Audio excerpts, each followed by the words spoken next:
enw i Peri. Dwi'n PhD student yn Prifysgol Nghaerdydd. Ac heddiw, da ni wedi bod tu allan i'r amgueddfa yn edrych ar solar Eclipse. Felly, ar hyn o bryd, mae'r lleuad wedi bod yn symud ymlaen yr haul. Felly, gan bod yr lleuad yn agosach i ni yn y ddaear, mae o wedi pasio o flaen lle mae'r haul.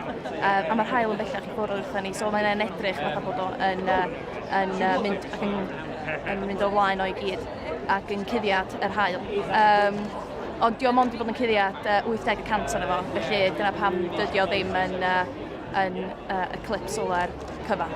Dwi'n meddwl bod y cyfle yma wedi bod yn anhygoel oherwydd mae o'n gadael i pobl dysgu mwy amdana gwyddoniaeth, dysgu mwy amdana seryddiaeth yn enwedig, ac i ddangos faint o diddorol ydy gwyddoniaeth a faint o diddorol ydy seryddiaeth, dim jyst i pobl sydd fatha fi sydd yn neud ac yn astudio gwyddoniaeth, ond i pobl cael dysgu mwy amdano fo.